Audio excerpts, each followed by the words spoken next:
Now, in recent weeks, we have talked about two entirely different topics. One is flipping the schedules, which would pretty much address the sleep research.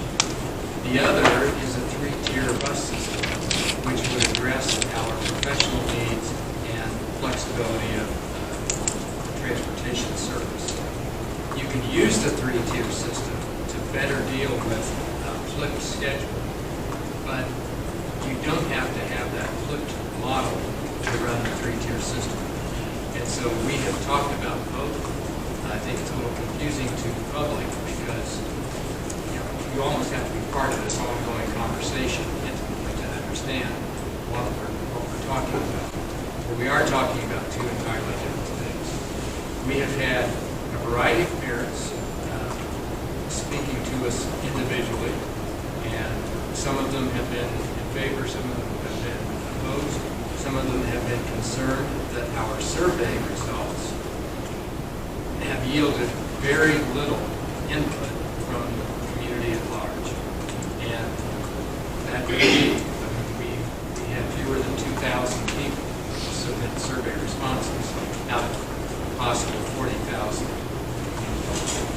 Can't force it though, and that is the issue. And there have been many people who have said, look, we assume the decision was already made. In fact, that's been a pretty constant comment. And so I think we're close to making some recommendations, but the purpose of this meeting is to get closer so that we can understand the parameters which you as a board would like to see this recommendation made. And that's where we can begin. Could you restate the first goal, Dr. Borg? You said the goals, so I want to get that straight. Professional development for teachers, and the last one was economize and make the routes flexible, eliminating the shuttles. Was Right. the first one acknowledging the sleep research. Yes. Okay, sleep for students. Okay, so we've got 3 goals, and the 2 issues, I appreciate that, it's the 3-tier bus and/or a flip schedule. That's right. Okay. And I agree, because on the agenda for the last meeting, it just presented them so we can handle those matters.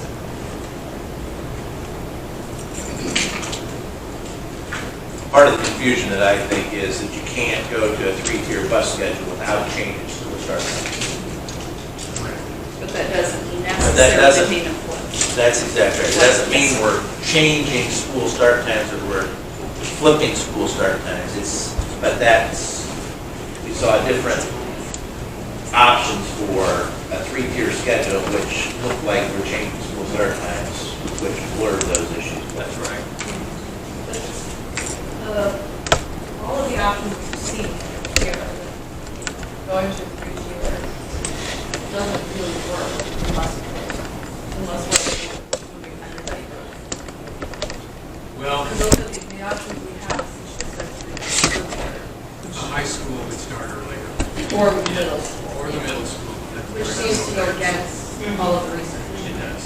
So that doesn't seem like it's benefiting the students, are really benefiting us, essentially. Well, it would be benefiting the students in that we would be able to provide more services through our transportation to them through the day.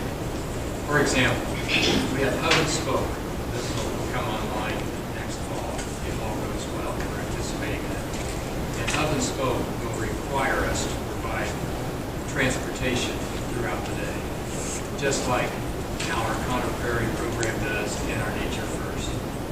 Well, sure, but I mean the benefit to the students. If the district is going to say, studies science shows that it's beneficial to start students later, which I think we're talking about high school, but everything I've read also includes junior high age, like starting at age 12. I mean, it's not just like 9th grade all of a sudden it's magic up. To then suggest that this is all science, we're going to ignore that. I don't argue your point at all. So if we, I guess one of the questions I had that and maybe I have not understood very well, the transportation issue. say we were gonna start elementary at 8 a.m. We were gonna flip and start elementary at 8 and do the 3-tier system. What would be the earliest pickup time for elementary students? If we were to start them at 8 o'clock, Yeah. the earliest pickup there would probably, I would guess, based on those routes, because they average about 15 minutes in length across elementary routes. So I would anticipate that that would be, if it's an 8 a.m. school time, we have to anchor them 10 minutes ahead of that. So we're anchoring with 7:50.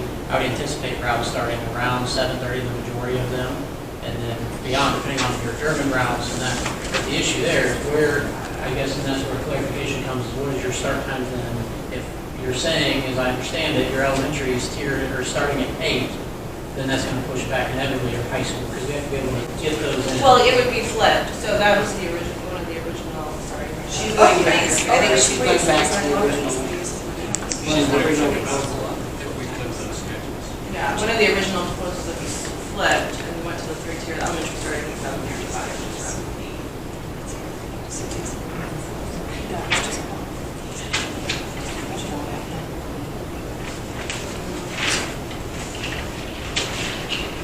Sorry, I would be more prepared about it sometimes. I got stuff in the tractor.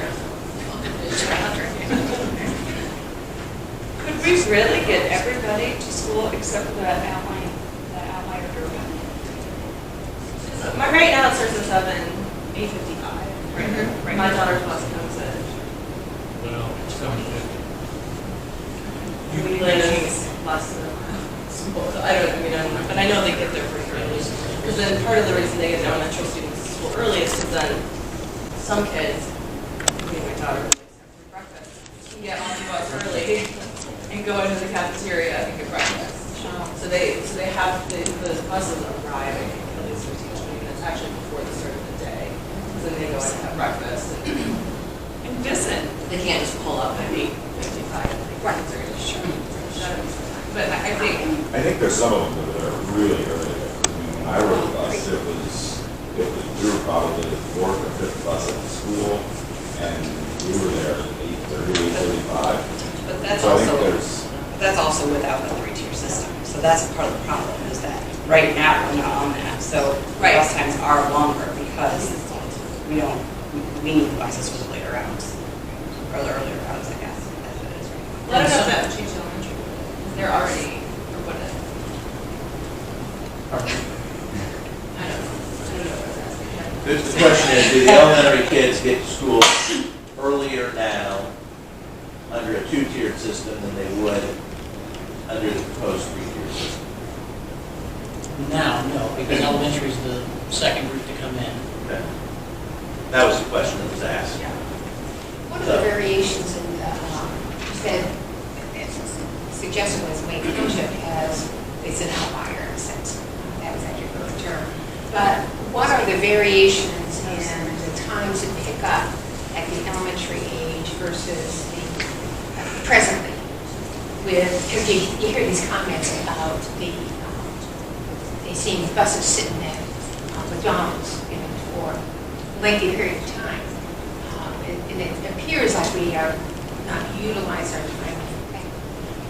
So in response to that, that's not an issue of routing or insufficiency in routing, that's more instructional delay. So you're going to have that gap. If you look in the afternoon, you won't see those buses sitting idle, because they truly are. They're picking up students at the end of the day when the bell rings, delivering them home, and then going straight to elementary. One of the things that we face daily, even Fridays, such, I have drivers that don't have time for a restroom break. And so we try to accommodate that, right? As little as that may seem, that margin of time for sitting doesn't happen in the afternoon. In the morning, it does, because our instructional day for our 5 through 12 students is longer than our elementary. So if we want to eliminate those buses sitting around the community, then we have to sync our instructional days more so than they are now. But we can't do that to jeopardize getting students home either. We have to have that time. If you recall one of the earlier conversations we had, that I would love to see 45 minutes. 40 would be acceptable, 35 we can deal with. If we get in one of the conversations Dr. Bork and I had before arrival, we were looking through the timesheet there.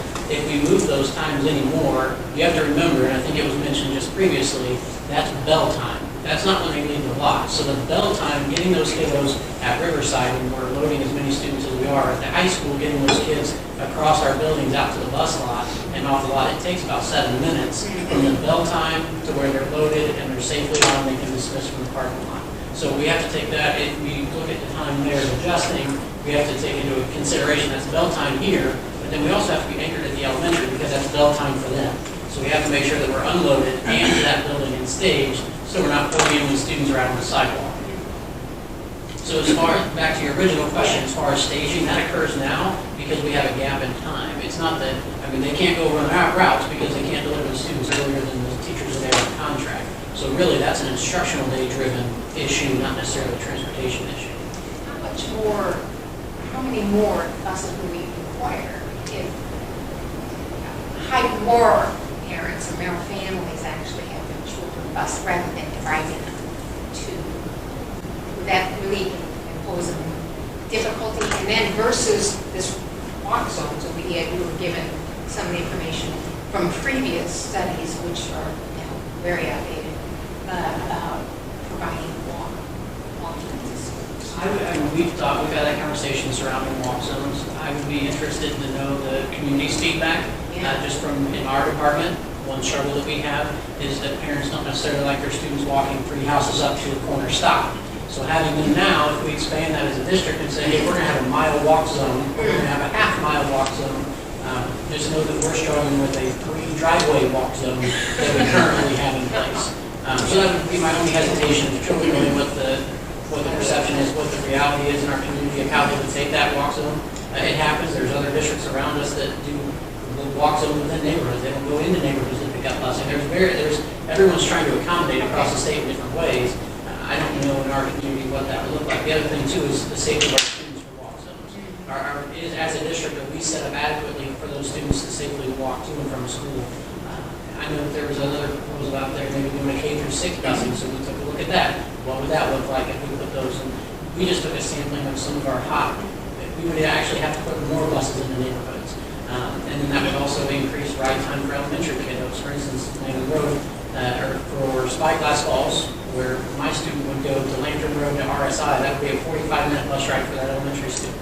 Is that something we want to take on as a district as well? One of the questions, to follow up, I think what you were asking as well, if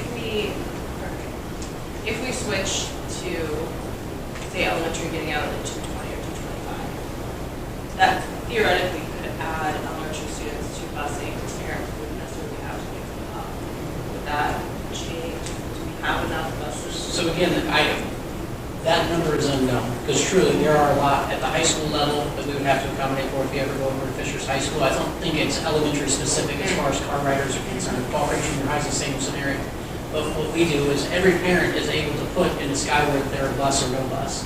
I would say that we find more parents that put in bus, so those students are already assigned to a bus, and they may not use it. And I think the misconception is parents, if they say during the registration, no bus, I think that's, and I will never be able to get a bus again. If something were to change, I want to make sure that's in there. So we have students that are bused, even at the high school level, that never will see a school bus, but their parents put that on there in the event that something happens with their vehicle or what have you. So as far as an elementary number, I think that would be very difficult to really understand, because we haven't looked at those numbers, but I would venture to guess that a lot of those students are already bused for Skyward registration, which then comes into us automatically as assigning them to a bus. So I don't know that it would be added. I think, yes, we would see that, just because we're going to see, we load those elementary buses about 40 students, and so I would see that increase a little bit. We can hold for you a seat, most of them around 70, but that becomes then a managerial issue with student discipline on the bus. That's a lot of kiddos on the bus. So, Dr. Bork, I have a question about timing. We are looking at part of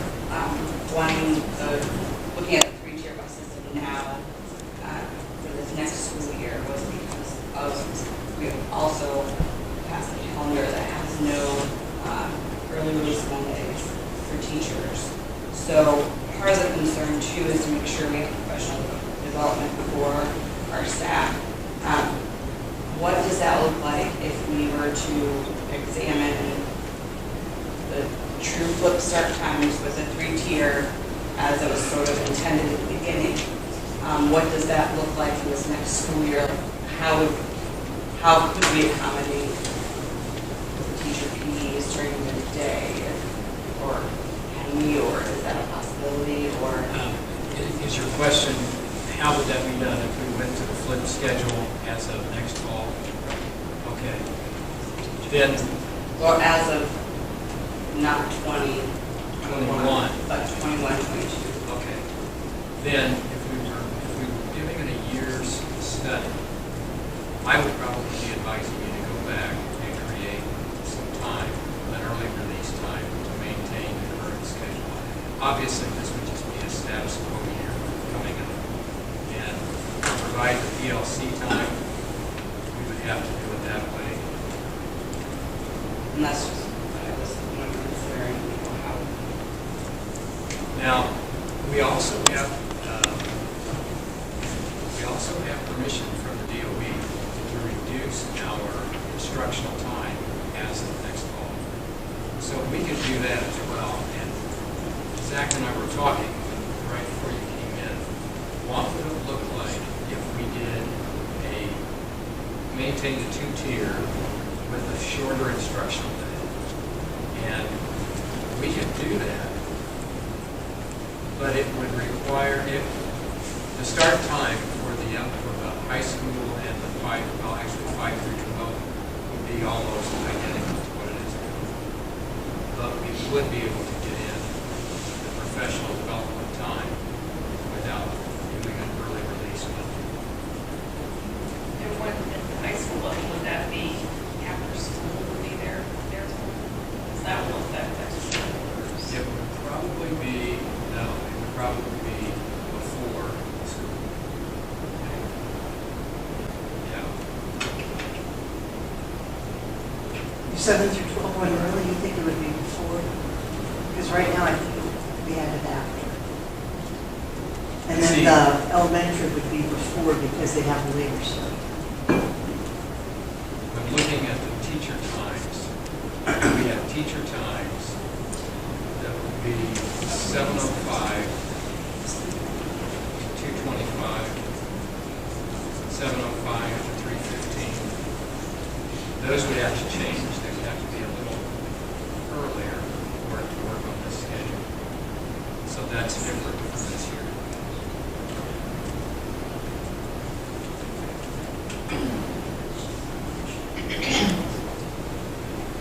So I just wonder if that gives us some more time to, it just seems like the three-tier system works the best. Really, that's what we're looking at as far as the best for our students.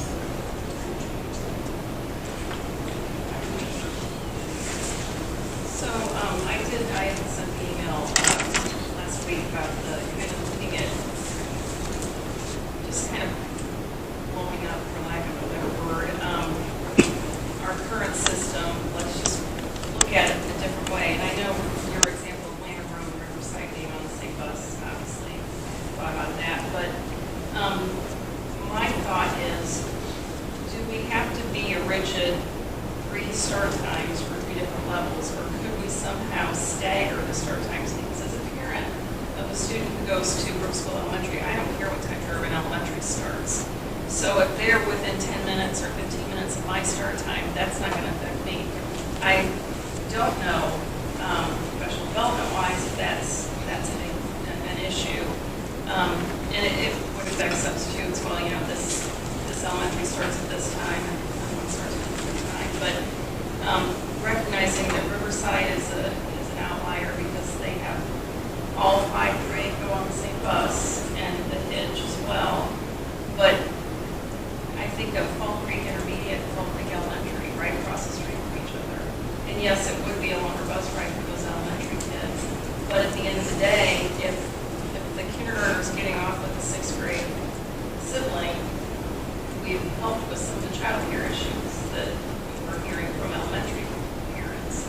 So I guess I'm wondering, do we have to look at all elementary start at this time, all intermediate start at this time, and all high school start at this time? We could get a little more creative, and I can't even imagine what it would look like in the system trying to figure this out, but if it would alleviate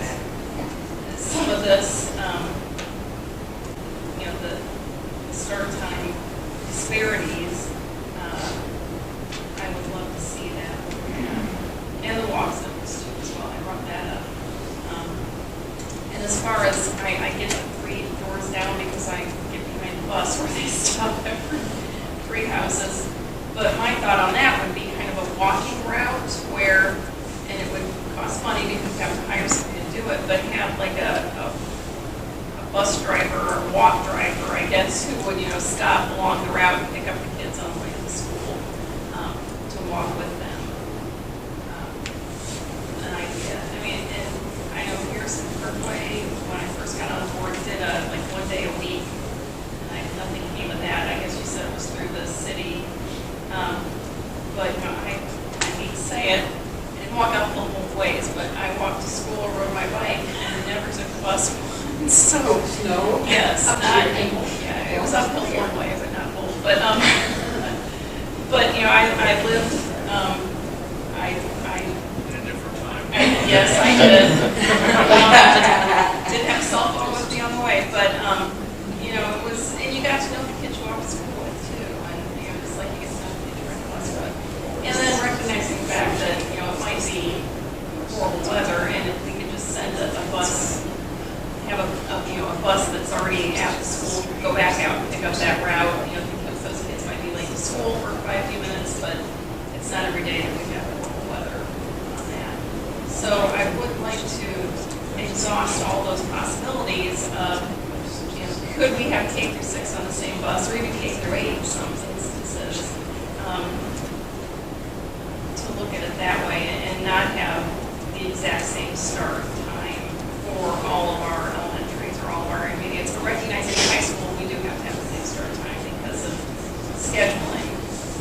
Although if we were within, if we shifted that a little bit, would that help? With the early, kids missing class time, we shifted the high schools by 10 minutes. Okay, Julie and I have been down here looking at your amazing email yesterday, but of course I'm not allowed an email unless I'm in the building, so she, thank God, told me about it. Option B on your email yesterday and the attachment, if everybody could please look at this, the 3-tier transportation final. Option B supports all 3 goals.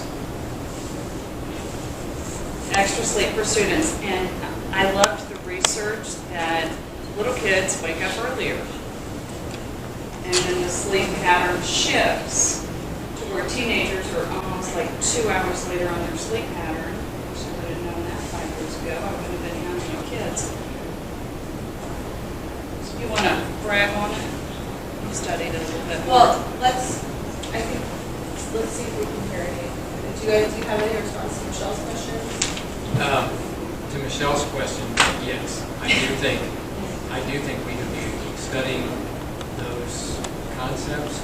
I don't think we can be ready to make it a recommendation within the next few months even, because what we would need to do is also look at the equity piece. That's something that we never used to look at, but I think we need to look at how we treat students from place to place to place to place. And if we're going to create a walk zone for one building, it can't just be because we have some kids who are willing to walk. There has to be a bigger parameter. We need to look at the equity piece in terms of, are we talking about a mile away? Are we talking about a mile away with no major roads? Are we talking about a mile away with no crosswalks? We have to think that one through, and we need to have the city as a partner with us on this, because it would be the city's obligation to provide for the crossing guards that might be necessary at the buildings. They may bill us for that, but it's their obligation to meet the safety needs when it comes to city streets. And so I just thought, I did not put out that walking study as a model for what we need to be looking at. I wanted to show you how carefully that was done and how exhaustive it was in the past, and now we have a more complicated system. So I do think that the wellness piece is very